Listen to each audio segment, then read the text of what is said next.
vendo sobre o funcional gerador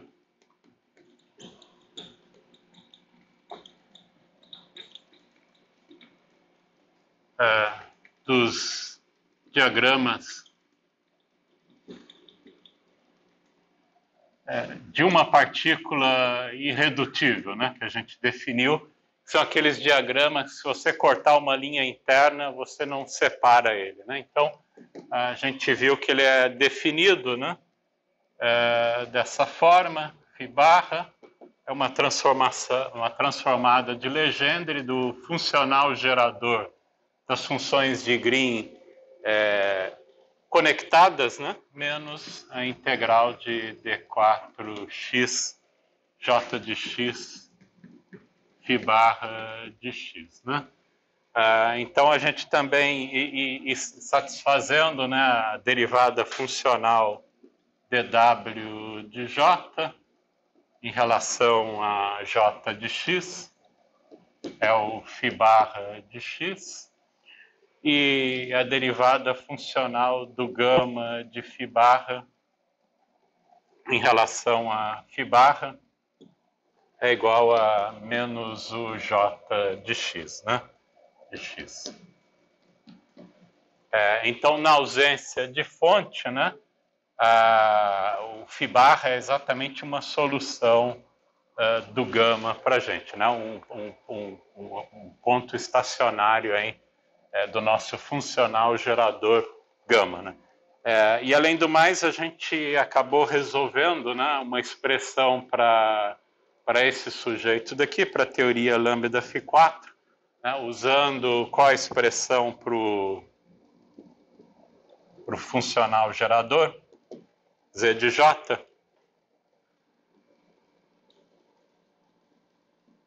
que pode ser expresso em termos desse cara daqui, como sendo a exponencial.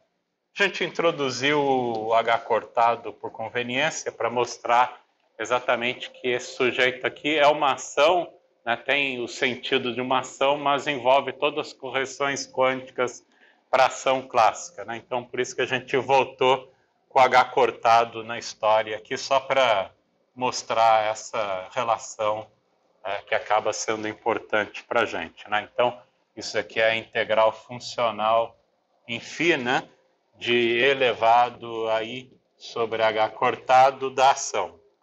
Ação que é uma função de φ e da função J, né? Então, a gente trabalhou exatamente com um ponto estacionário dessa ação, né, cujo, para um campo φ0, que é a solução da equação de Klein-Gordon na presença de uma fonte J, né? Então, com isso, a gente pode tomar uma aproximação para esse cara daqui, expandir em torno desse ponto de extremo, né, da ação. Com isso, a gente pode aproximar essa função até a ordem quadrática no campo e fazer exatamente essa integração funcional até a ordem quadrática, né, a integral gaussiana. Então, é isso que a gente acabou fazendo aí no final do dia, né? Tendo quem quer o Z, a gente tem o W, né? Tendo o W, a gente tem quem quer o gama por meio dessa expressão, né? Então, trabalhando com essa integral funcional na aproximação de ponto de célula, né, que é exatamente olhar para uma solução aproximada para ela em torno de um ponto estacionário da ação, a gente conseguiu achar uma expressão para o gama de φ, né? Então, no final do dia, a gente acabou escrevendo aí, tomando aí, o φ0 como uma solução.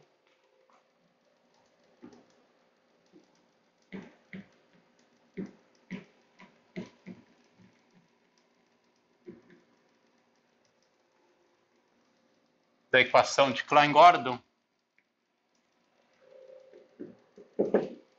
que é menos D'Albertiano, φ0, menos a derivada do potencial em relação a φ, em φ igual a φ0, na presença de uma fonte, entre o H cortado aqui também igual a 0, a gente pode, então, expandir a ação em torno de φ0, né? expandindo a ação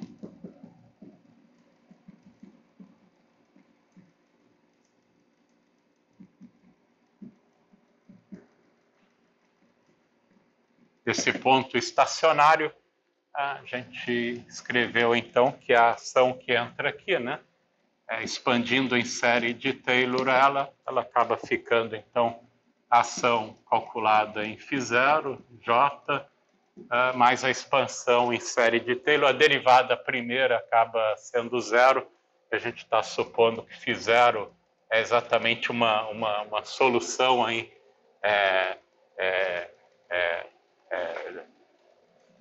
estacionária para a ação, né? Então acaba ficando só os termos de derivadas de ordem superior, né? Meio integral de d4x, d4y, φ de x menos φ0 de x, derivada funcional duas vezes da ação em relação a φ de x, relação a φ de y,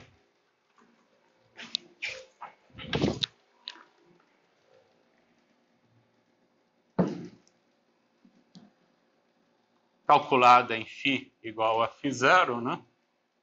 Vezes φ de y menos φ0 de y, mais e assim por diante, os outros termos da expansão em série de Taylor. Na derivada primeira é igual a zero, a gente supõe que o φ0 é exatamente um ponto estacionário da ação, né, para a gente. Então, substituindo isso daqui de volta aqui dentro, né, e chamando φ menos φ0 de um filinha,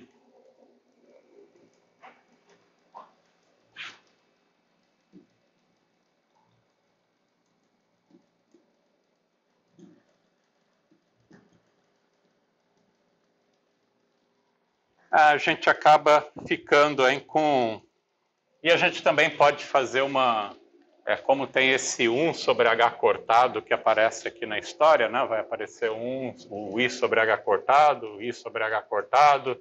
A gente acaba podendo fazer também, renomear esse filinha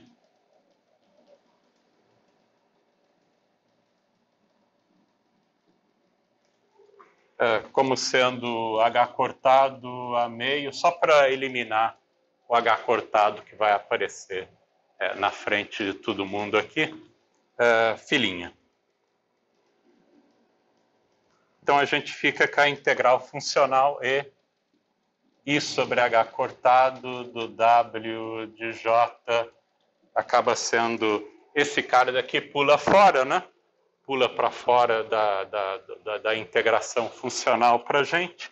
Então fica E elevado a I sobre H cortado da ação em φ0, na presença da fonte, e a integral funcional só de filinha E elevado a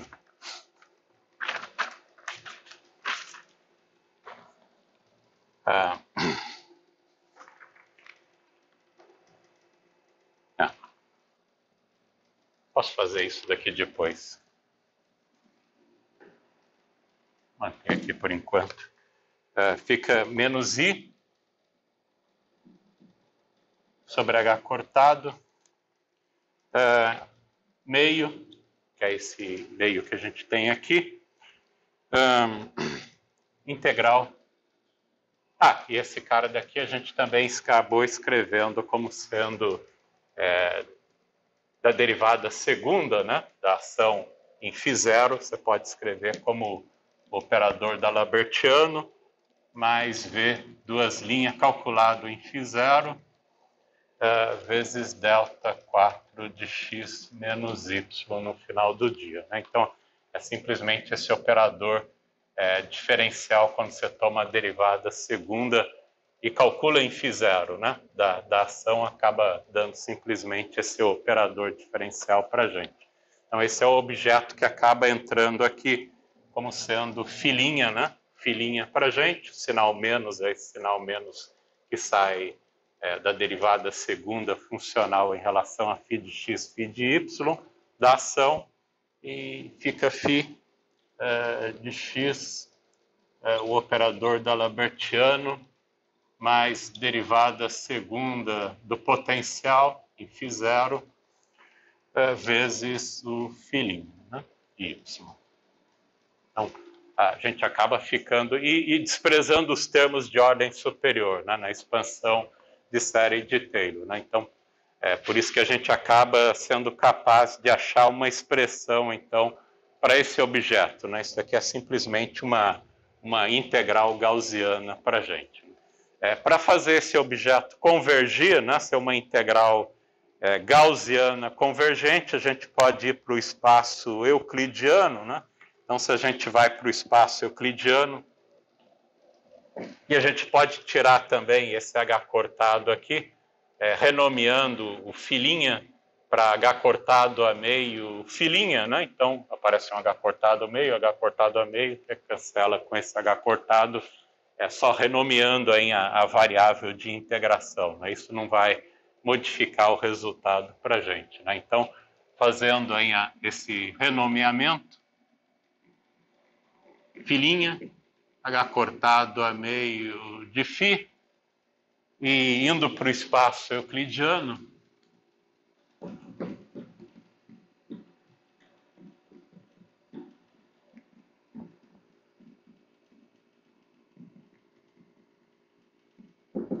onde a gente tem que o d4 de x, né, menos i, d4x euclidiano, e o operador box vai aí para o menos operador box euclidiano, né, no espaço euclidiano, né, quando a gente vai para o espaço euclidiano. Com isso, a gente acaba ficando, então, para esse objeto, né, a gente acaba eliminando esse i aqui, e essa integral fica como se fosse uma integral gaussiana que a gente pode fazer diretamente. Né? Então, isso que a gente acabou fazendo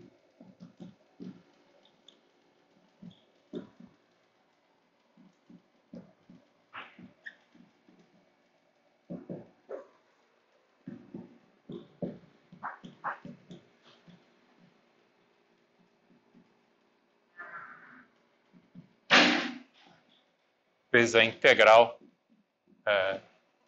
de φ e elevado a menos meio, a integral de d4 x euclidiano,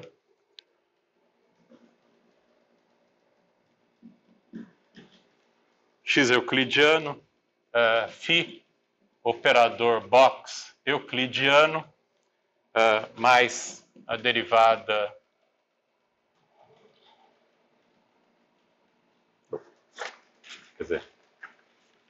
menos o operador box euclidiano, mais derivada segunda do potencial em φ0, vezes φ.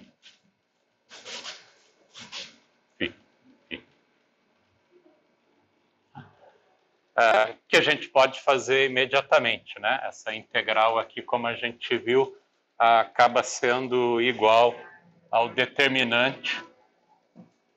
Se a gente chama esse operador aqui de A, vai ser o determinante de A menos meio para a gente, né? O resultado dessa integral gaussiana.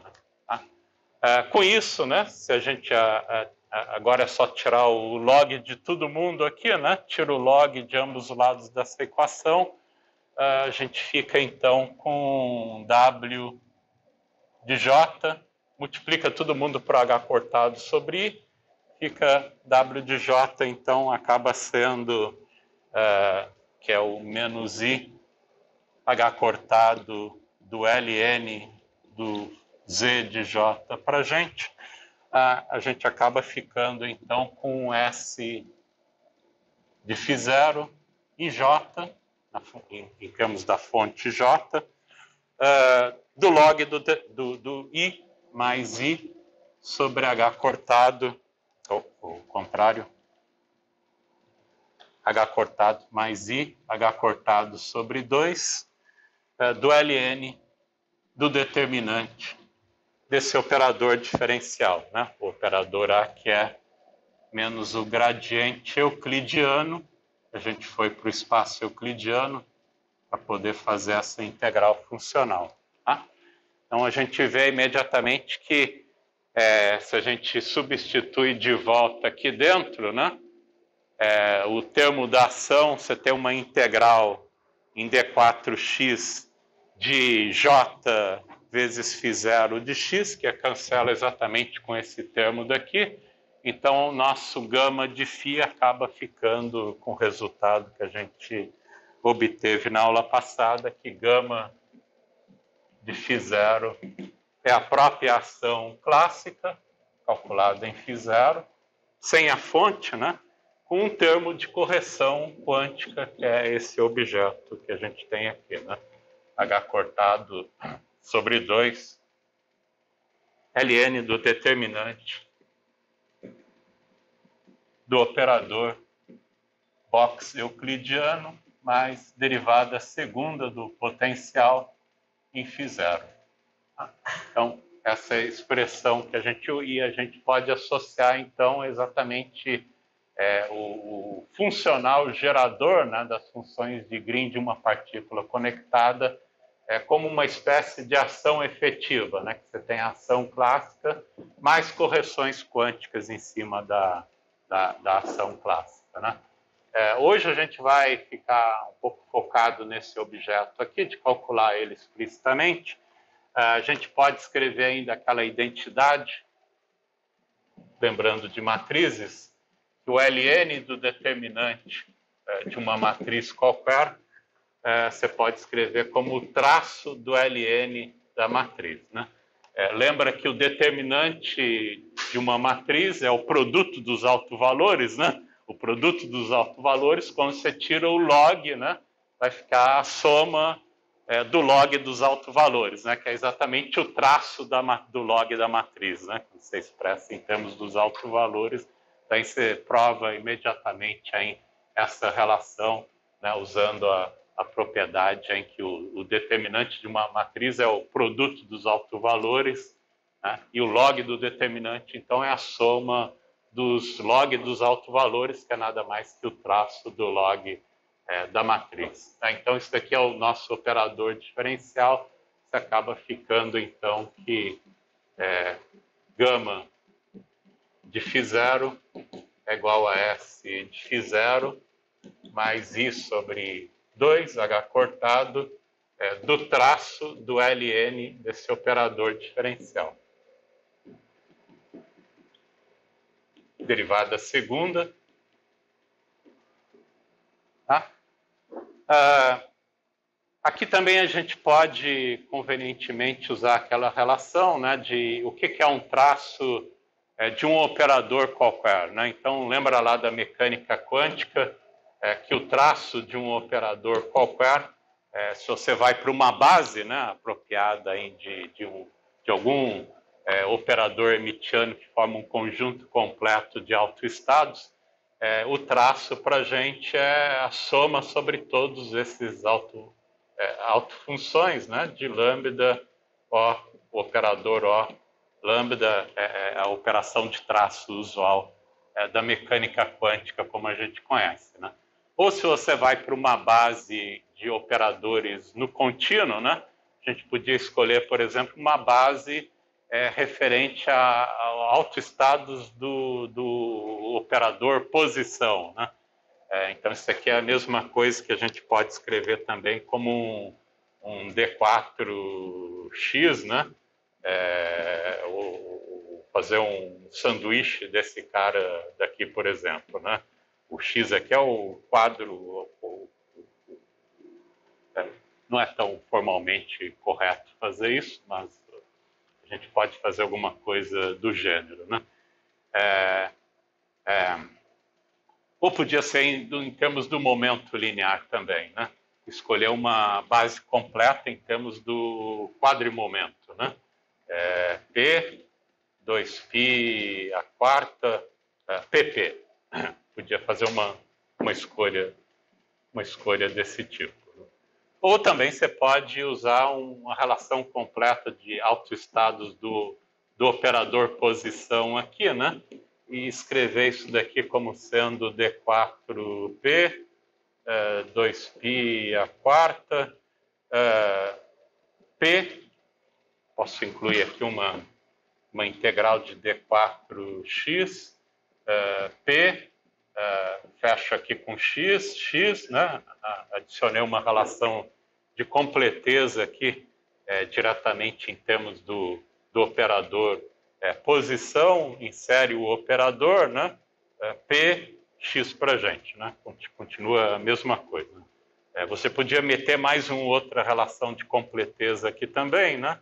Então, isso aqui é também integral de D4P, 2π à quarta, integral de D4x, D4x', Px, Px,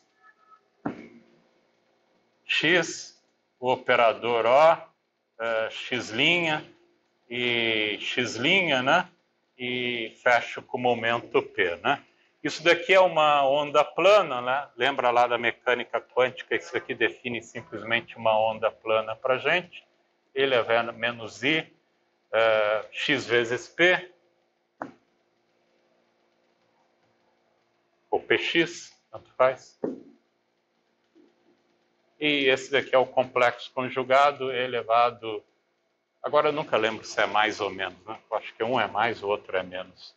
I, Px, né? Agora, quando você insere o operador nosso aqui dentro, né? Simplesmente o operador box atuando num desses objetos aqui vai sair com o alto valor correspondente, que é o próprio operador diferencial, né? A mesma coisa com o sanduíche de x com x', que é uma delta de Dirac, né? Essa delta de Dirac em x menos x' mata uma dessas integrais em x ou x', por exemplo, né? E faz o x igual a x' nesse objeto aqui para a gente, né? Então, com esse pequeno truque aí, é a mesma coisa de descrever esse operador como sendo um traço do log desse operador no espaço de momentos no final do dia, né? Você vai ter esse operador atuando nessas funções de onda, o operador box vai dar um k ao quadrado aqui, né?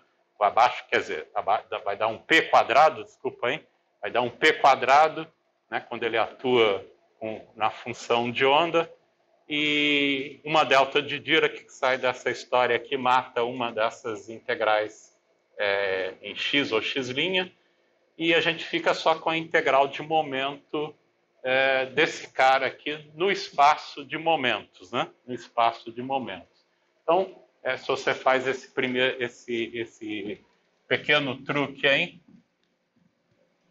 a gente acaba ficando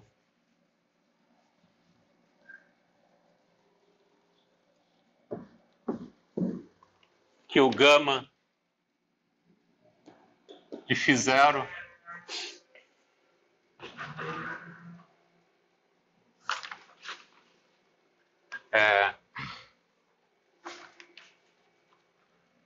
ação φ0 mais I sobre 2 H cortado do traço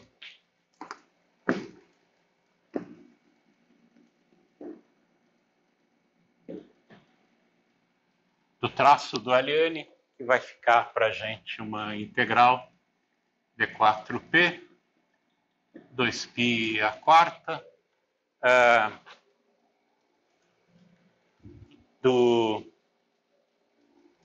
agora vai ficar o ln, né? O ln de menos o p euclidiano ao quadrado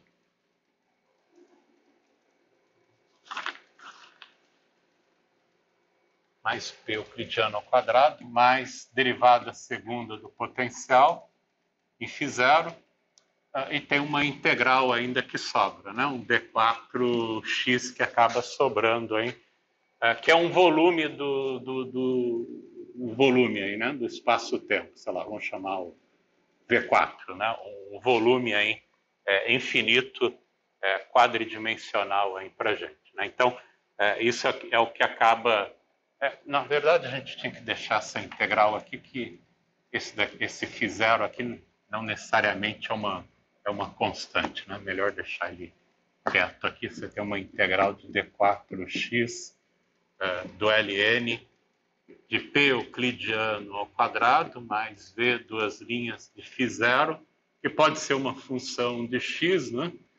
E esse é o objeto que a gente acaba ficando no final do dia, né? Lembra que também tem uma integral de d4x na ação, né? Então a nossa ação de φ0 é a integral de d4x, né? Meio de dmi φ0 dmi φ0 menos o potencial, né? Calculado em φ0. Então, esse é o objeto que a gente acaba ficando no final se a gente faz esse pequeno truque aí de escrever o traço como em termos de operadores de posição e momento para a gente, né? Então, o operador diferencial acaba atuando na função de onda, vai abaixando um IP, abaixa um outro IP, vai te dar mais um P ao quadrado, né? Euclidiano, mais derivada segunda do potencial, fica uma integral de momento, mais a integral aqui de volume no espaço-tempo no final do dia. Tá?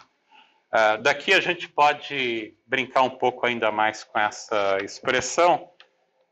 Vamos supor, por exemplo, que φ0 é constante, né? Se φ0 é constante,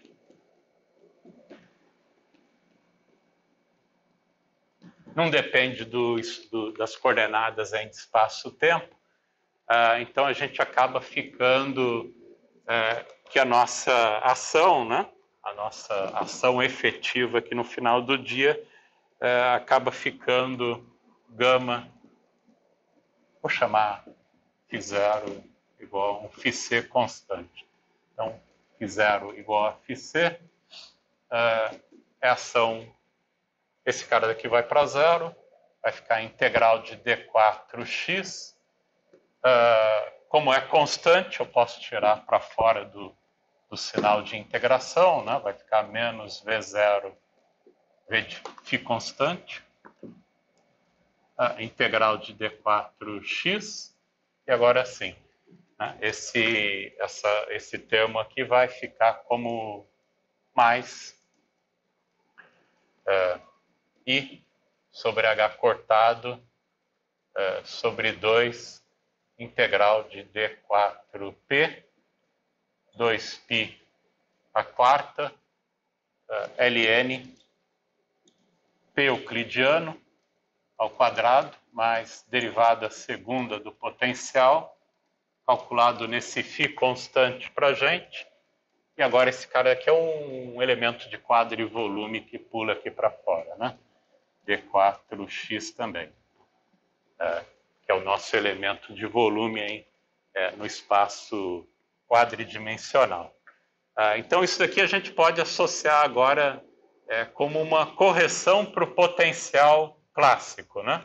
Esse termo aqui a gente pode ver exatamente como uma correção para o potencial clássico, e a nossa a ação efetiva, então, né, para um campo constante é equivalente a menos um potencial efetivo, né? Acaba sendo equivalente a uma correção para o potencial clássico, né, de ordem H cortado.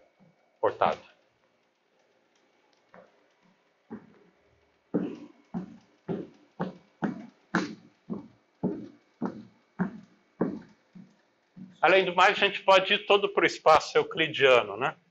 é melhor passar diretamente, como a gente tem um momento no espaço euclidiano aqui dentro, é melhor passar por espaço euclidiano também.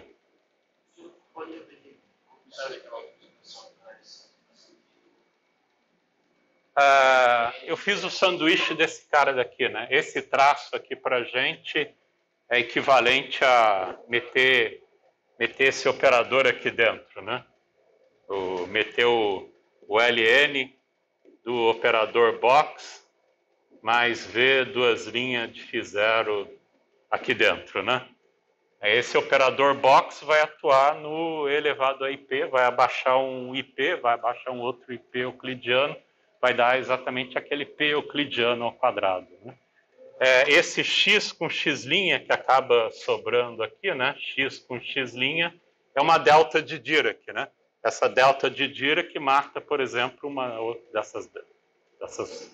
E o E elevado a menos IPx menos x', o x menos x' é igual a zero pela delta de Dirac, some o fator exponencial, só vai sobrar aquilo lá, né? A integral de momento e uma integral de quadrivolume. Então, só esse truquezinho aí, né? Ou você escrever isso aqui no espaço de momentos, né? Você podia escrever isso aqui diretamente no espaço de momentos, equivalente o traço do log, né? É o traço do log dos autovalores, né? Exatamente a história aqui da matriz, né? É o traço do log da matriz é a soma do log dos autovalores da matriz, né? Então, quando você vai para o espaço de momentos, isso daqui acaba sendo uma somatória, né, sobre todos os estados de momento, de ln de K euclidiano ao quadrado mais V duas linhas de φ0, né? Então, é exatamente isso daqui, né? Você está somando o log de todos os autovalores, né? Como se fosse momentos discretos, né? Para esse operador diferencial. Agora, essa somatória aqui no espaço discreto, né? Você pode ir para o espaço do contínuo, o elemento de volume, né? Quadridimensional, D4P, euclidiano, D4P, né? Sobre 2π a quarta, desse negócio, né? Acaba dando a mesma expressão, né? Se você quer um valor para sanduíche com P, não, porque eu não sei o que é o D'Alembertiano atuando em P, né? Eu não sei o que é. Mas que é uma coisa que está no espaço de configurações, né? Mas agora esse cara, aqui sim, né? O operador diferencial nesse cara sai o próprio operador diferencial, né? Para fora. Agora o operador diferencial atua na função de onda, né? Então abaixa um IP, abaixa um outro IP. Eu não posso fazer direto no momento, porque eu não sei o que é esse cara atuando no momento. Ou lembra que isso daqui é o traço do log de um operador, é a soma do log dos autovalores. E aí faz a conexão que no contínuo, né, a soma sobre todos os autovalores aqui é um elemento de volume, D4P, para manter isso daqui nas unidades corretas aí, né? Para nossa soma, a soma dos autovalores. Tá? Então, foi basicamente isso que acabou sendo feito aí. Só mais uma coisa. Como você substitui esse parâmetro, mas LN de lá no sanduíche. Você tira ele do sanduíche, aí fica X e atua ele no exponencial. Por que você pode fazer isso? Pode tirar ele do sanduíche. Só pode tirar se ele ficar na base de alto valor.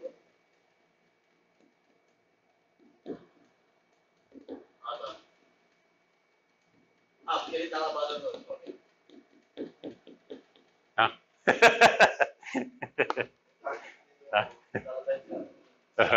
O D'Alembertiano é uma derivada segunda, né? ou você pode imaginar cada uma das derivadas. Tá? Mas eu não sei o que é isso no... exatamente, né? Eu estou no espaço de DDX de P, né? Não sei, né? Assim, eu boto uma relação de completeza do operador posição, aí eu sei o que é. Tá? Mais alguma pergunta? Tudo bem? Então a gente acaba chegando... aqui também a gente pode ir diretamente para o espaço euclidiano no final do dia.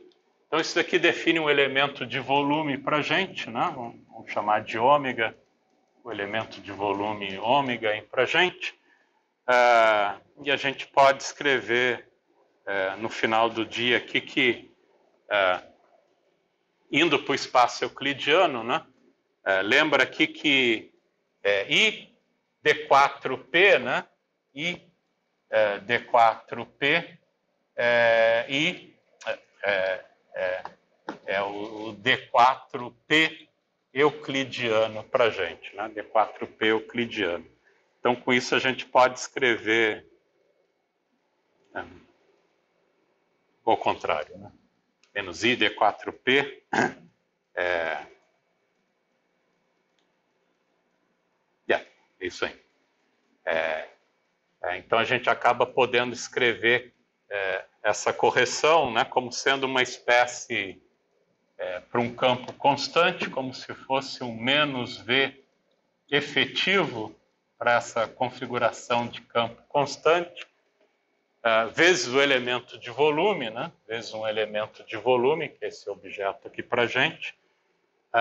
Quando a gente divide todos os elementos de volume, acaba cancelando esses elementos de volume, e você tem uma expressão, então, para esse potencial efetivo para uma configuração de campo constante. É o potencial clássico na configuração constante, né, de campo constante, e a correção quântica para esse objeto, que acaba sendo H cortado sobre 2. Agora está tudo no espaço de momento euclidiano, né? D4P euclidiano, 2π a quarta ln de P euclidiano ao quadrado mais V, duas linhas do potencial para esse campo constante, né? Então, esse é o objeto que a gente acaba obtendo, né? Então, esse daqui é a correção quântica de ordem H cortado para o potencial clássico.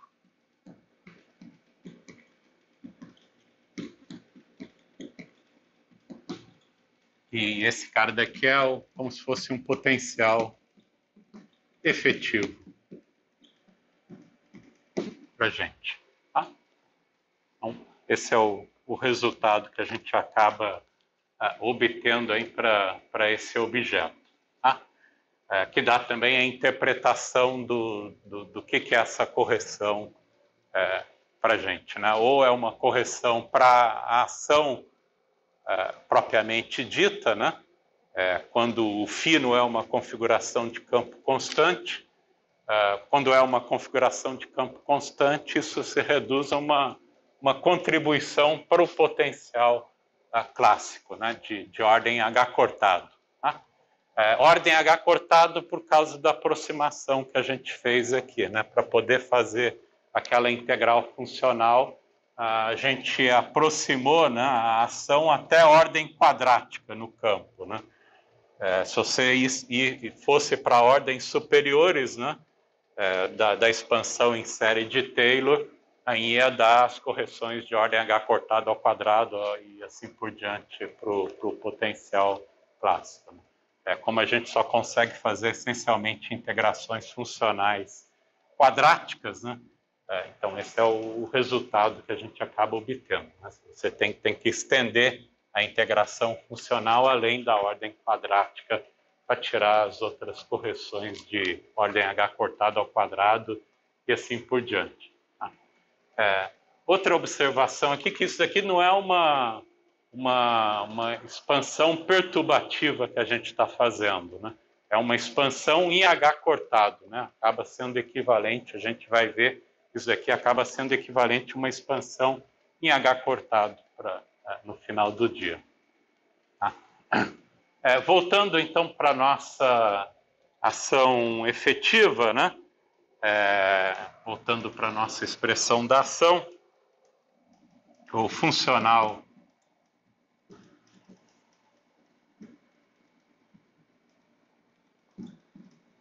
das funções de Green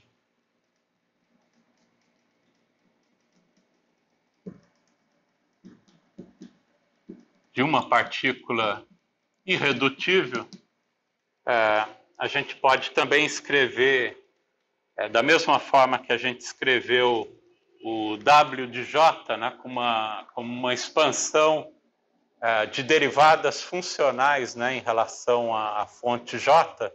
Então você tem o termo de, como se você expandisse esse cara em uma série, né, de série de Taylor em termos da fonte J, né? Então, cada uma dessas derivadas funcionais em relação a J equivale a uma dada função de Green para a gente, né? No caso das funções de Green conectadas que a gente viu, né? A gente pode fazer a mesma coisa para o nosso funcional gerador dado em termos do φ barra em que a gente está, ou φ zero em que a gente está utilizando, né? O objeto que a gente está utilizando aqui. Expandir isso daqui em série de Taylor em φ zero, né? Propriamente dito em φ zero. Então, se você expande em série de Taylor em φ zero, você tem então a somatória indo de n igual a zero até infinito, de 1 sobre n fatorial, integral de d4x1, etc., d4xn, esse cara aqui é um funcional, φ zero de x1, e assim por diante, né? Até φ zero de xn, e as derivadas funcionais delta n vezes, derivada funcional n vezes do funcional gerador, que a gente pode expressar como a derivada n vezes desse cara, né, em x1, como se fossem as funções de Green de novo para a gente, né? Mas dando as funções de Green conectadas, né? Onde esses caras aqui a gente também pode expressar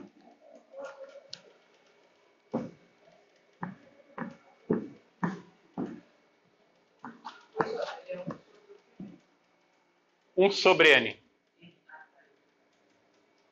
A expansão em série de Taylor do φ zero, né, em torno de φ zero,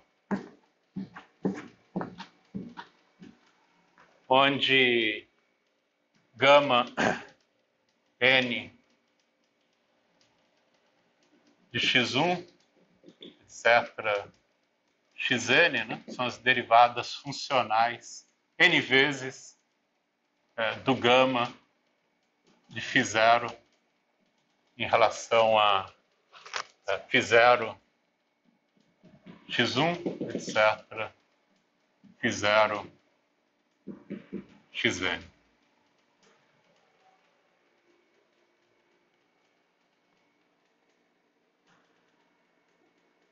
Com φ zero igual a zero.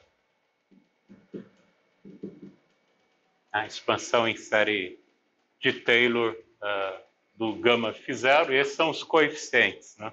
Os coeficientes da série de Taylor. Então, esses daqui são exatamente as funções de Green, né? Te dá exatamente as funções de Green de uma partícula irredutível para a gente, né? De ordem 1, 2, 3, 4, etc., hein? Conforme o número de derivadas funcionais que você está fazendo no final do dia. Tá? A gente também pode expressar isso daqui, em vez de trabalhar no espaço de configurações, né? A gente pode ir também para o espaço de momentos, né? A gente também tem uma expressão desse cara daqui no espaço de momentos. Então, olhando para a transformada de Fourier.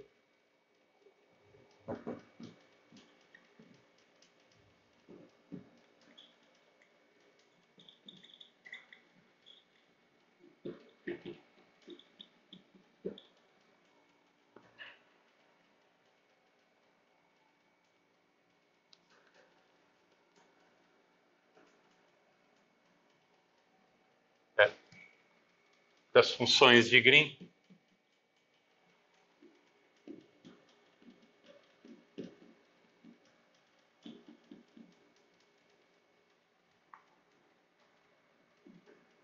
De uma partícula irredutível, né? São esses caras aí para gente, esses coeficientes. A gente pode definir a transformada de Fourier desses caras como sendo a integral d4p1, 2π a quarta, etc, d4pn, 2π a quarta. Tem os fatores exponenciais aqui, né?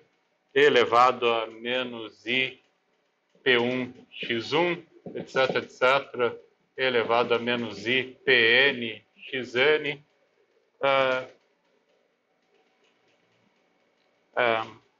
Vai ficar multiplicado pelo gama n p1 mais p2 mais blá blá blá blá mais pn, em termos dos momentos, p1, p2, p1, desculpa, p1, p2, pn.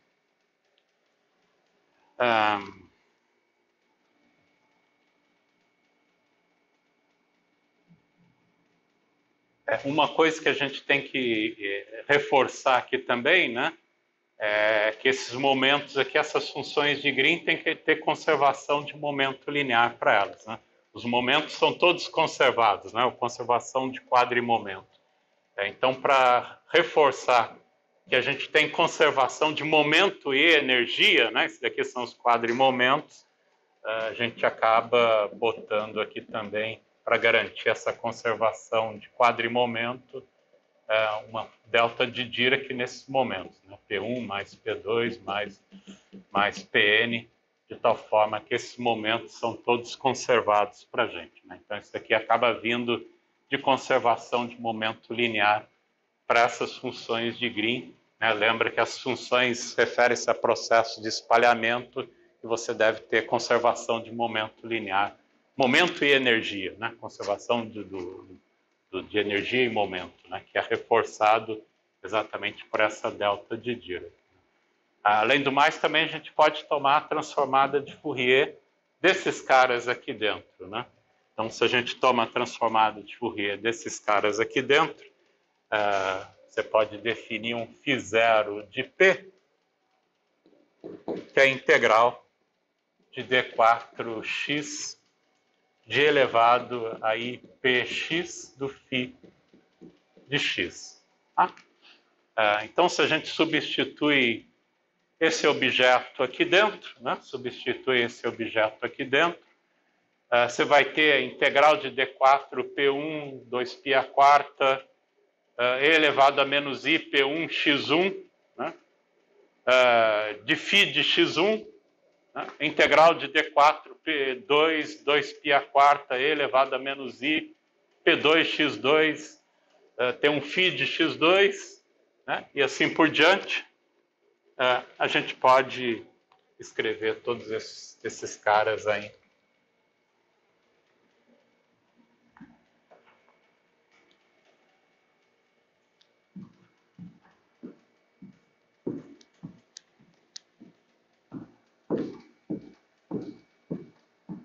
Então, se a gente insere esse objeto, né, essa transformada de Fourier aqui dentro, a gente acaba ficando com gama x0 somatória n igual a zero até mais infinito, de 1 sobre n fatorial. As integrais de momento, d4p1 sobre 2π a quarta, etc, etc, etc. d4pn 2π a quarta,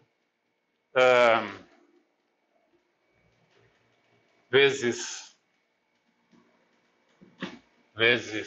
2π a quarta, o termo que reforça a conservação de momento e energia, P1 mais, etc., mais Pn, e integral de d4x1,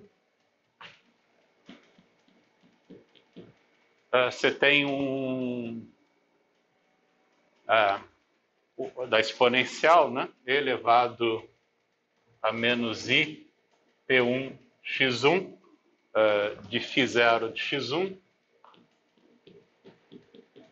etc, etc, etc, até o d4 xn elevado a menos i Pn xn do φ de xn, né? Φ de xn. 0 de xn.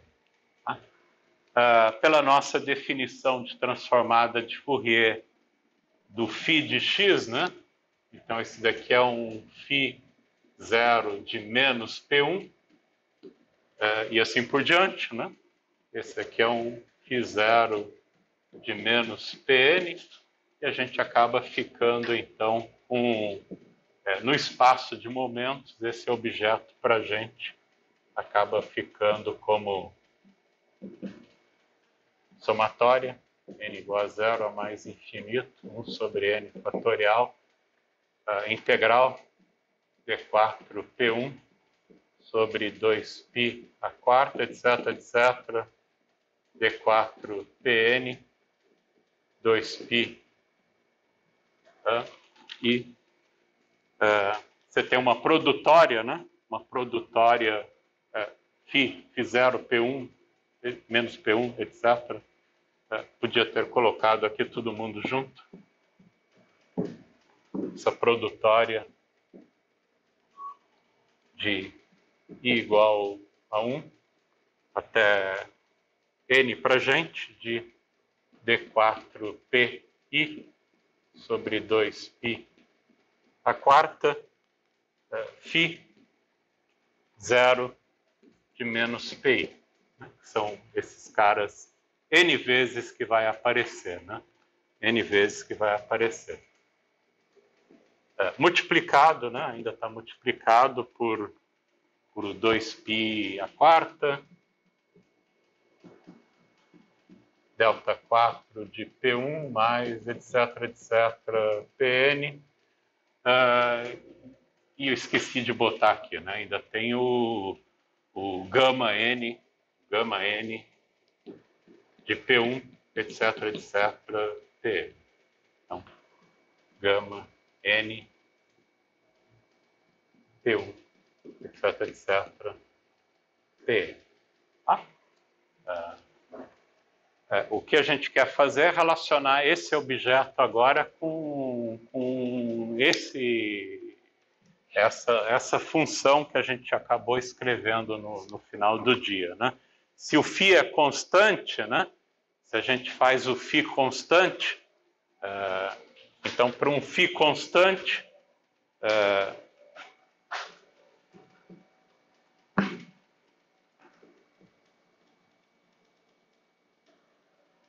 se o φ0 é constante,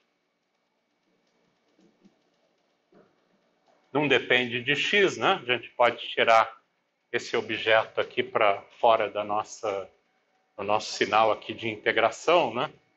Então a gente acaba ficando que o φ0 de P é, na verdade, o φ constante, né? Integral de d4x elevado a i px, né? Que é uma delta de Dirac, né? Isso aqui é a delta de Dirac no momento linear, né? Então acaba te dando aí 2π, na verdade 2π à quarta, né? Delta de Dirac no momento linear, no quadrimomento, d4p, φ constante. Né? Então, se agora a gente faz o φ sendo constante, né? Como a gente fez aqui para chegar nessa expressão no final do dia, significa que cada um desses objetos aqui é um φ constante, né? Vezes uma delta de Dirac que mata todas essas integrais de momento, né? Todas essas integrais de momento, e a gente acaba ficando então com o resultado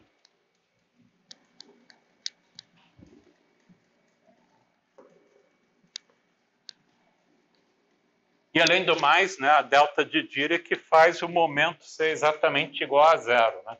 Então cada um desses momentos que a gente tem aqui, P1, P2, P3, são todos momento igual a zero, né? Acaba sendo todos momentos iguais a zero.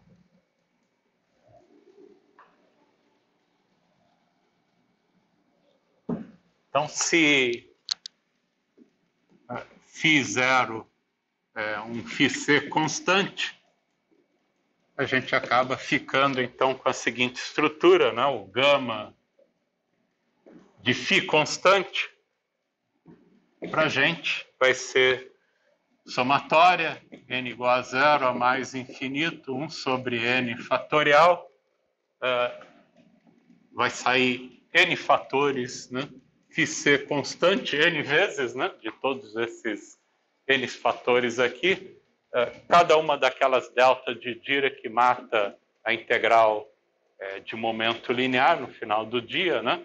E, além do mais, reforça que o momento todos eles calculados em momento igual a zero. Né? Então, a gente acaba ficando com a estrutura, você tem o 2π, a quarta lá da delta de Dirac, né? Delta 4 em zero, vezes, agora esses coeficientes, né? Gama, n, todos eles calculados em momento igual a zero. P1 igual a zero, etc, Pn igual a zero. Né? Todos os momentos aí igual a zero para a gente. Né?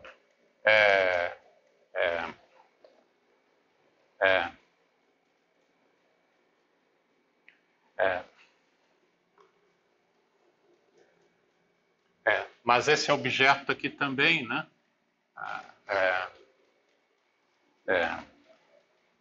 Se o momento é igual a zero, né? Para o momento igual a zero é exatamente o elemento de volume, quadrivolume infinito, né? Que a gente definiu como sendo ômega. Então, esse aqui é simplesmente um D4 de x, que é o ômega para a gente, né?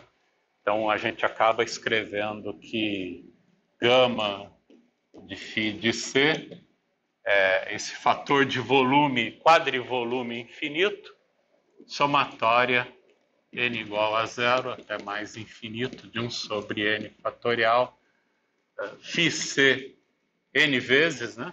O elevado a n, gama de n com todos os momentos calculados em zero, zero, zero. Então, isso é exatamente o menos o potencial efetivo, né? Menos o potencial efetivo, né? O que a gente pode associar com menos o potencial efetivo é exatamente essa estrutura que a gente tem aqui, né? Lembra que para a gente chegar nesse cara daqui, a gente dividiu todo mundo por um fator de quadrivolume no final do dia, né? Que a gente tinha, né? Então, a gente acaba chegando aí à conclusão que o potencial efetivo ali para a gente, né, para um φ constante, quando o φ é constante, é menos, né, menos, quando você divide pelo fator de quadrivolume infinito, somatória de n indo a zero mais infinito, de 1 sobre n fatorial, φc n vezes de gama n, com momentos todos eles iguais a zero, onde a gente coloca todos os momentos, né, os momentos das nossas funções de Green iguais a zero, acaba gerando, então, exatamente o equivalente desse objeto para a gente, né? Então a gente pode identificar, por exemplo, se você expande isso daqui em φc, né? Lembra que isso daqui é uma função de φc. Quando você expande isso daqui em φc, o termo de ordem 1 é a função de um ponto de Green, né? De uma partícula irredutível, calculada com todos os momentos igual a zero. O termo em φ quadrado vai equivaler ao gama 2, né? Com todos os momentos iguais a zero. O termo de φ a terceira, φ a quarta, né? O φ a quarta e assim por diante vai equivaler ao gama 4 com todos os momentos iguais a zero, né? Então, a gente pode associar, quando a gente expande isso daqui em φc, né? Vai gerar exatamente todas as funções de Green de uma partícula irredutível com momento externo igual a zero, né? Quando você toca o momento igual a zero. Tá? Então, essa é a estrutura que a gente acaba obtendo quando a gente expande isso daqui em potências de φ0, ou φ constante. Né? Então, se você volta aqui de novo nesse objeto que a gente tinha, né? Vamos fazer isso, né? Expandir isso daqui em φ, né? No φ constante.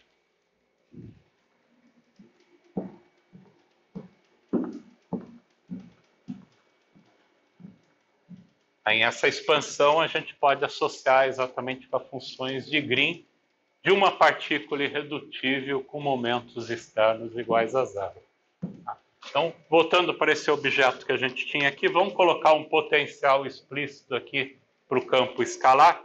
Então, vamos tomar aí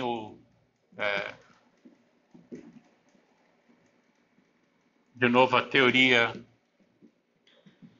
lambda φ4 para a gente, onde o potencial V de φ é um termo de massa, m quadrado, φ quadrado, e o termo de interação, né? Lambda sobre 4 fatorial, φ a quarta para a gente. Né? Então, a derivada segunda do φ é m ao quadrado mais lambda sobre 2 φ ao quadrado, né? Que é o objeto que acaba entrando ali para a gente. Né?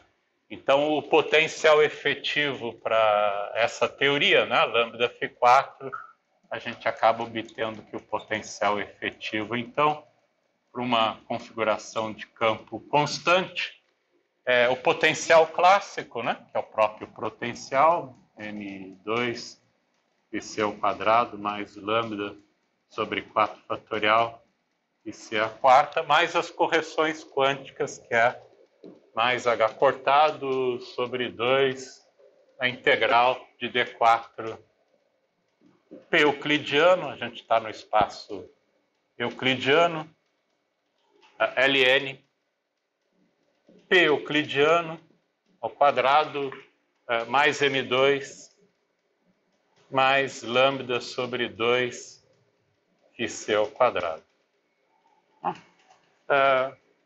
A gente vai esquecer o H cortado de novo. Vamos fazer o H cortado de novo igual a 1, para não ficar carregando esse H cortado na história. Tá? Então, a gente acaba ficando com o potencial efetivo desse jeito. Né? No espaço euclidiano, né? A gente podia voltar para o espaço de Minkowski. Né? Se a gente volta para o espaço de Minkowski,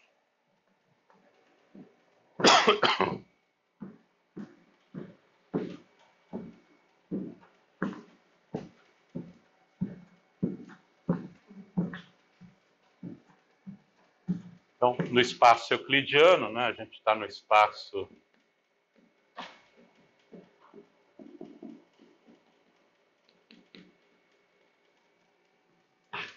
voltando para o espaço de Minkowski, ou no espaço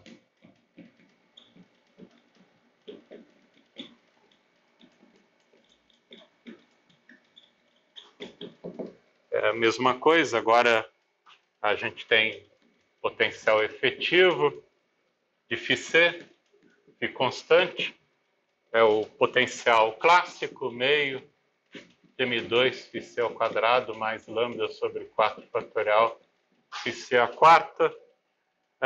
Volto de novo, né, do momentos euclidianos para os momentos no espaço de Minkowski, o espaço real, menos i, ganha um fator I na história de volta, D4P sobre 2π a quarta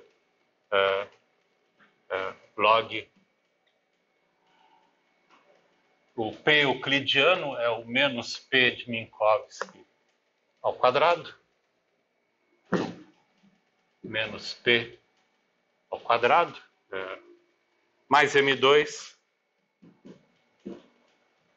mais lambda sobre 2πc ao quadrado.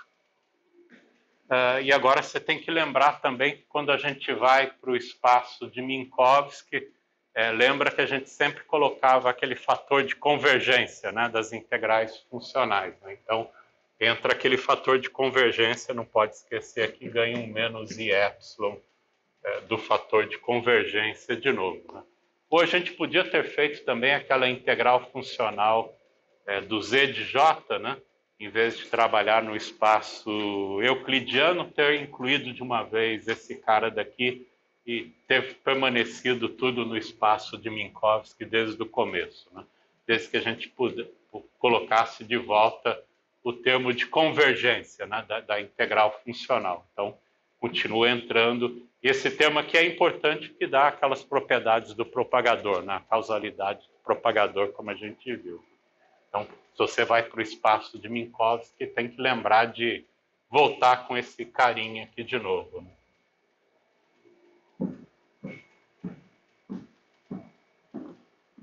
O termo de convergência. Então, tanto faz, né? Você pode trabalhar diretamente no espaço euclidiano ou no espaço de Minkowski, né?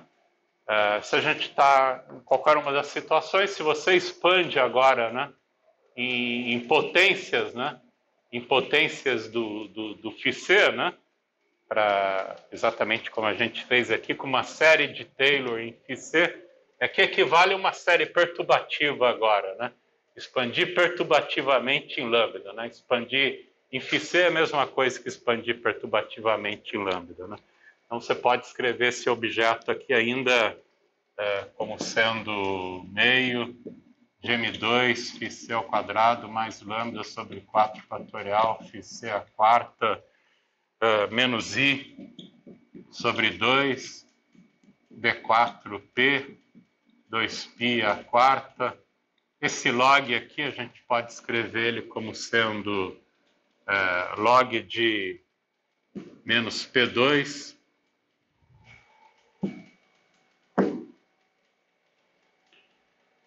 log de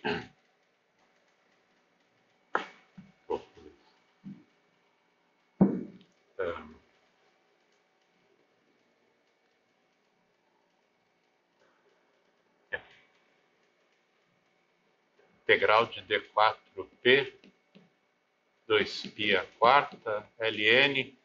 A gente pode fatorar o termo aqui que não depende do campo, menos P2 mais M2 menos I epsilon, mais a integral de D4P 2π à quarta, né? Só tirei o termo que não depende do campo, e o termo que depende do campo é o log de 1 mais lambda sobre 2πc dividido por esse cara, né? Menos P2 mais M2 menos I epsilon.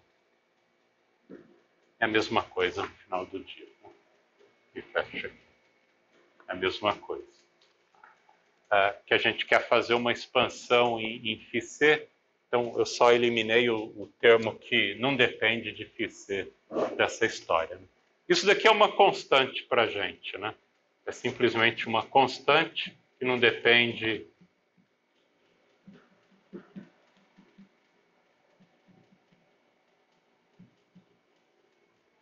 então a gente pode assumir que o nosso potencial, né, a menos de um termo constante aqui, né, a gente pode ter iniciado com um termo constante aqui no potencial, exatamente para eliminar esse outro termo constante. A gente está só interessado nos termos que dependem do campo, né, do campo Fischer para a gente. Então, se você Esquece aqui o termo constante, que não vai ser importante para a gente acaba ficando, então, com o potencial efetivo, né, a menos do termo constante.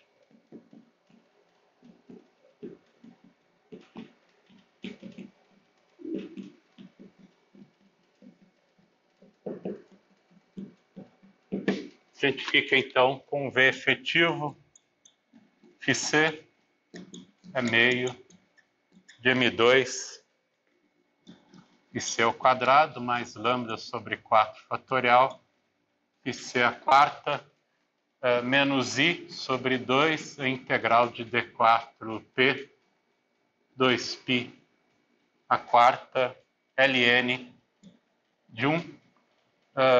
Você pode escrever como menos lambda sobre 2 φc ao quadrado dividido por P2 menos M2, só troquei o sinal do denominador ali, mais IY, que é a forma do propagador de Feynman, né? Que a gente, no espaço de momentos que a gente tinha obtido anteriormente. E agora expandir perturbativamente em lambda, né? Que é equivalente a fazer uma expansão em série de Taylor em φc no final do dia. Então, a gente pode usar o que é a expansão em série de Taylor, né? Lembrando que ln de 1 menos x é a mesma coisa que menos a somatória de n indo para zero até mais infinito de x elevado a n sobre n fatorial, né? A expansão em série de Taylor do log de 1 menos x, né? De 1 menos x. Então, é só usar essa fórmula aqui. Então, a gente acaba ficando com meio de M2 φc ao quadrado mais lambda sobre 4 fatorial φc a quarta mais I sobre 2, tem um menos aqui, mais I sobre 2, somatória, aqui é n igual a 1, somatória de n indo a 1 até mais infinito, de D4, P sobre 2π a quarta, o x para a gente está chamando esse cara daqui de x, né? Então, x elevado a n vai ser lambda sobre 2 φc ao quadrado sobre p quadrado menos n ao quadrado mais y elevado a n. Sobre n fatorial, né? 1 sobre n fatorial. 1 sobre n fatorial. Expandindo, então, né? Você tem o termo de ordem lambda, ordem lambda ao quadrado, lambda ao cubo, etc., né? Da expansão aqui. Então, você acaba ficando com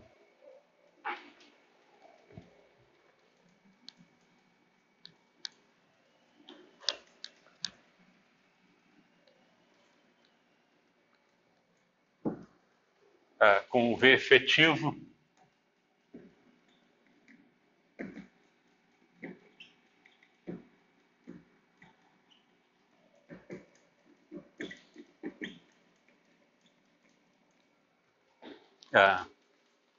termo de ordem 1, então vai te dar mais I sobre 2 integral de D4P 2π a quarta lambda. Podia ter tirado para fora aqui o lambda φc ao quadrado sobre 2, né? E a integral de momento.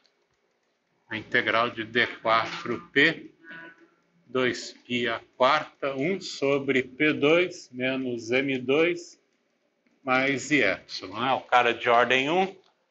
O cara de ordem 2 vai te dar mais I sobre 4 lambda φc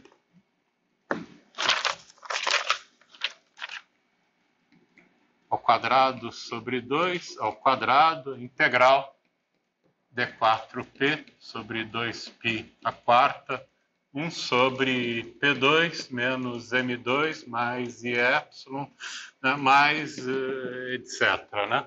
Mais etc. Então, acaba obtendo uma série desse tipo. Né? Se a gente compara com o nosso objeto que a gente tinha anteriormente aqui, né? Então a gente acaba fazendo a equivalência em que o termo de ordem 0, não aparece aqui termo de ordem 0 nenhum, né? O termo de ordem 1 também a gente não tem, né? Nenhum termo que é linear em φc. A gente tem o termo quadrático em φc, né? Então o termo quadrático em φc está aqui, né? Termo quadrático em φc, quadrático em φc. Então a gente acaba obtendo que menos gama 2, 0, 0 sobre 2, né? Tem um meio aí na história. Menos meio. Isso acaba sendo equivalente para a gente a meio de m ao quadrado, né? Com o termo φc ao quadrado, mais i sobre 2, lambda sobre 2, integral de d4p, 2π à quarta, 1 sobre P2 menos M2 mais IY. O termo 3 não aparece termo em 3 para a gente, né? O próximo termo que vai ser é o termo de φ4, né? φ4, que vai aparecer aqui.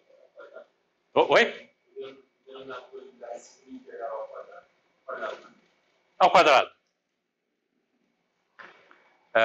Então, o termo em φ4, né? Vai te dar um menos 1 sobre 4 fatorial φc à quarta, né?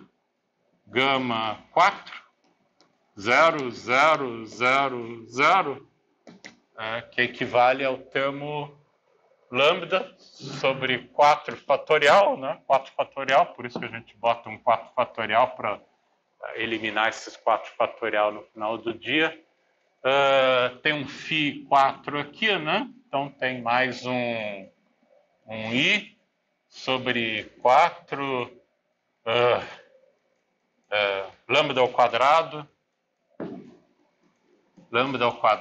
sobre 4, integral de momento d4p, 2π à quarta, 1 sobre P2 menos M2 mais IY ao quadrado e assim por diante, né?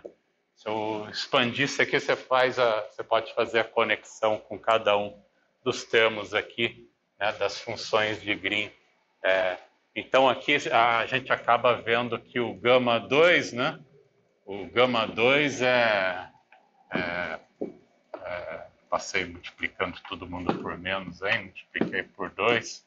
O 4 fatorial aqui a gente pode tirar também, hein? Então vai ficar menos aqui no final do dia. Multipliquei por menos 4 fatorial. Então dá esse objeto aí para a gente, né? Então o gama 2 acaba sendo a massa clássica, né? Mais a correção perturbativa para a massa clássica, né? Que é aquele objeto que a gente já calculou, né? Lembra lá que a gente tinha definido uma massa efetiva, né? Ao quadrado para o campo escalar é o M2 mais exatamente o objeto que era esse cara daqui, né? I lambda sobre 2 a integral de d4p sobre 2π à quarta, 1 sobre p ao quadrado menos m ao quadrado mais IY, né? Que a gente chamou de m quadrado mais o que a gente chama de autoenergia para o campo escalar, né? Ou em termos de diagramas de Feynman, né? Esse cara daqui equivalia àquele objeto que a gente escreveu, né? Essencialmente, né? Então, tá aqui, né? É um diagrama de uma partícula irredutível, né? E mesma coisa para esse objeto daqui, né? A correção perturbativa, né, quântica para a constante de acoplamento é exatamente um objeto desse tipo daqui, que a gente pode representar diagramaticamente em termos de diagramas de Feynman, por alguma coisa do tipo exatamente com 4 pernas externas, né, representando aqui o nosso campo, que tem 4 pernas em φc, 2 propagadores de Feynman, que está aqui 2 propagadores de Feynman, e um laço que você acaba integrando sobre esse laço, né? Aqui a gente tem as 2 pernas externas aqui representando exatamente o φ quadrado para a gente, né? O φ quadrado para a gente. Um propagador de Feynman, que está aqui no espaço-momento, e você está integrando exatamente sobre esse propagador de Feynman, né? E é uma correção de ordem lambda, né, para a massa que a gente tem. E essa aqui é uma correção de ordem lambda ao quadrado para o acoplamento, né, a correção perturbativa. Então, quando a gente expressa o potencial efetivo, né, perturbativamente dessa forma, a gente pode fazer uma associação em termos de diagramas de Feynman para esse objeto que a gente tem aqui no final do dia, né? Isso daqui é nada mais que o potencial clássico, né? O potencial clássico V de φc, mais as correções perturbativas para o potencial clássico, né? Essas correções perturbativas a gente pode indicar, por exemplo, uma estrutura desse tipo, que é o termo de ordem φ quadrado, né? De ordem lambda que aparece aqui, o termo de ordem lambda ao quadrado, né? Vai aparecer com φ à quarta, que vai te dar um objeto desse tipo. O termo de ordem φ à sexta, que é lambda terceira φ à sexta, né? Que a gente pode representar como alguma coisa desse tipo, né? Mais etc, etc, etc, numa representação em diagramas de Feynman dessa série perturbativa, né? Então, em termos de diagramas de Feynman, para a gente, cada uma dessas pernas externas aqui agora representa uma inserção de um campo, né, constante. O laço aqui é exatamente um propagador de Feynman com a integral sobre o propagador de Feynman, né?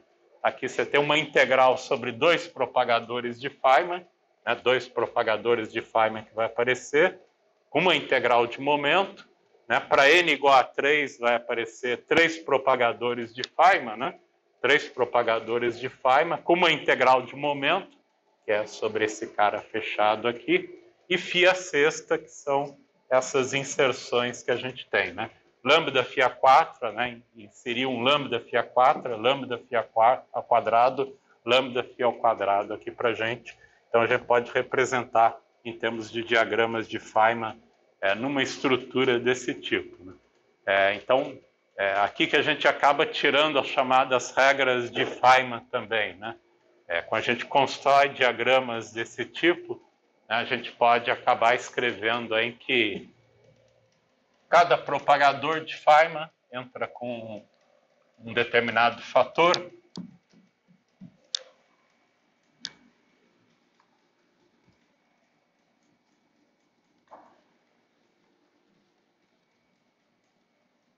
Então, a gente pode associar os diagramas de Feynman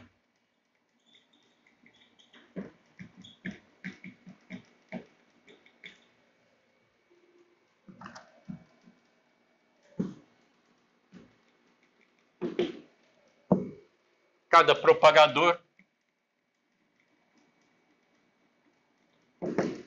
entra com um fator I elevado a N P quadrado menos M quadrado mais IY para a gente. Cada vértice, né? Cada vértice, que são esses vértices que é a ordem lambda para a gente, né? Cada vértice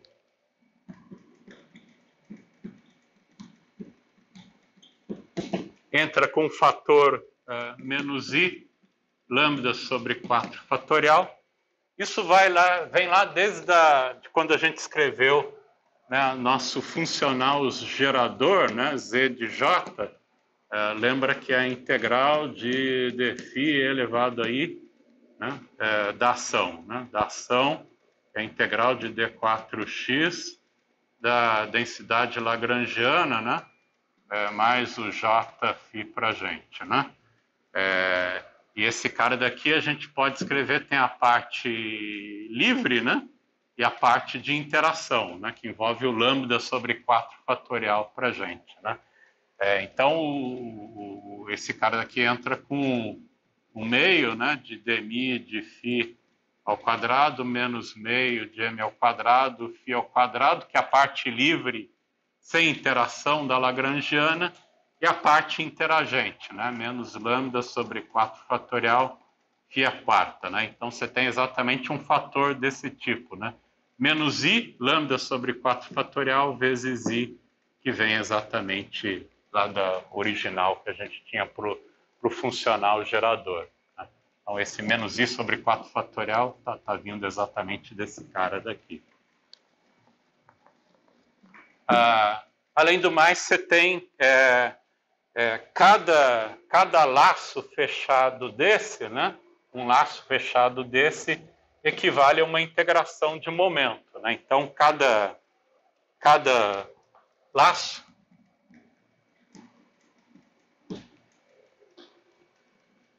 contribui, né? Cada laço contribui uma integração no momento, que é I d4p sobre 2π a quarta. Né?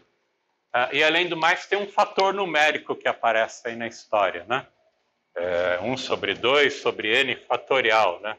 Esse fator numérico é o fator de simetria, né? Cada diagrama desse, então esse cara daqui vai entrar com um fator meio, mais um outro meio, um quarto, né? Esse cara daqui vai entrar com um fator meio, um quarto, mais um outro meio que vai aparecer aqui, né? E assim por diante. Então, esses fatores numéricos que aparecem na frente de cada um desses caras aqui é o que a gente tem, os fatores de simetria, né? Em cada diagrama tem um fator numérico, que é o fator de simetria.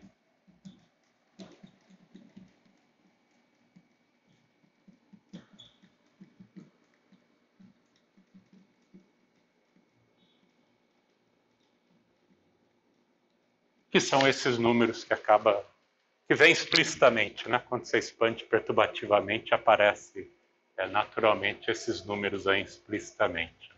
Então, são os fatores de simetria do diagrama. Então, com essas regras de Feynman, a gente acaba construindo explicitamente aí, cada um. Né? E, além do mais, a gente tem cada diagrama desse vem acompanhado com um φ, né? Um φ elevado a 2n, né? Cada vértice ainda tem um fator φ elevado a n, né? Então, cada linha externa que a gente tem no diagrama, né? As linhas externas equivale para a gente a um φ c a 2n. Então, isso te dá cada um desses diagramas aí em termos de regras de Feynman, né, explicitamente. Tá? Isso. São os fatores de φ c a 2n, né? Então, duas pernas externas é só um φ quadrado, 4 pernas externas entra com o fator φ c a quarta, 6 pernas externas e ser a sexta e assim por diante. Então, isso nos dá aí a expansão perturbativa, né, em termos de diagramas, representada em termos de diagramas de Feynman para essa estrutura. Né. Isso daqui é um diagrama de Feynman de uma partícula irredutível, né, de 2 pontos, né?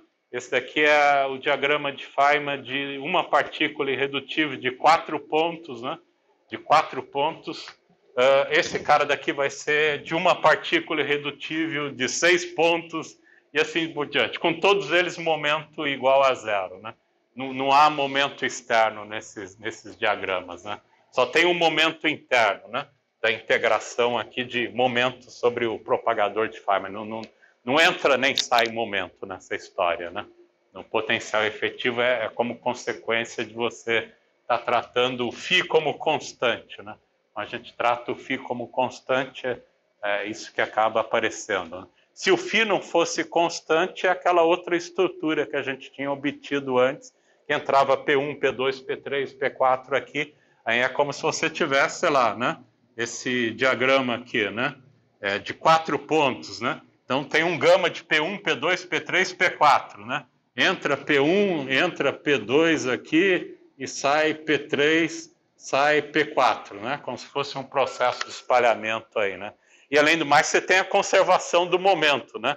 A conservação, o momento aqui tem que ser conservado. Por isso que aparece aquele fator lá de P1 mais P2 mais P3 mais P4 para garantir que você tem conservação do momento, né, externo, né? E além do mais, tem um momento interno aqui no laço, né?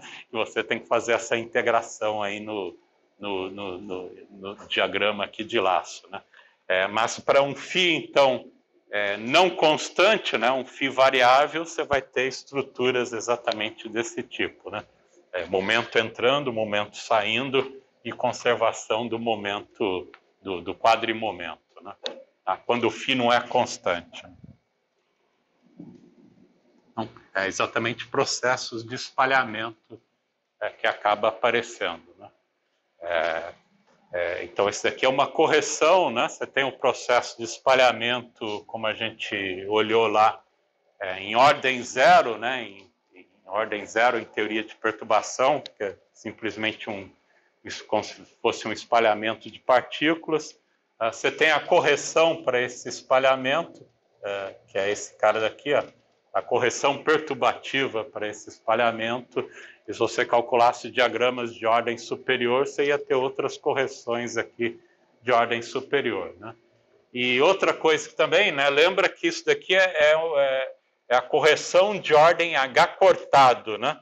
Então, todos esses diagramas aqui é tudo de ordem H cortado para a gente, né? Mesmo embora é de ordem lambda, lambda ao quadrado, lambda ao cubo, mas todos eles são de ordem lambda, de H cortado, né? Porque esse log aqui a gente obteve dentro daquela aproximação de H cortado, né? Então, é a expansão perturbativa, né? A expansão perturbativa de todos os termos de ordem H cortado, né? Então, agora sim, né? Esse cara daqui é a expansão perturbativa do objeto que a gente obteve, né?